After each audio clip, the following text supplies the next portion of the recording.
সমালোচনা করেন নাই, দলীয় কোনো ব্যানার সৃষ্টি করেন নাই, কোনো বিভেদ সৃষ্টি করেন নাই। 80,000 আইনজীবী, 80,000 আইনজীবীর ভিতরে মাত্র কিছু আইনজীবী রাজনীতির সাথে যুক্ত, ম্যাক্সিমাম আইনজীবী রাজনীতির সাথে যুক্ত নন।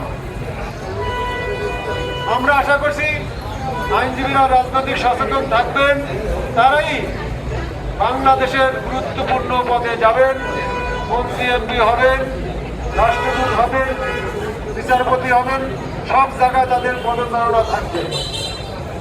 কিন্তু দুঃখজনক হলো সত্য, আজকে এই দলীয় পদচারণায় আইনজীবীদের শক্তিকে ভয় করা হচ্ছে, বিভেদ সৃষ্টি করা হচ্ছে, মত সৃষ্টি করে তথাকথিত নেতৃত্ব প্রতিষ্ঠা করা হচ্ছে।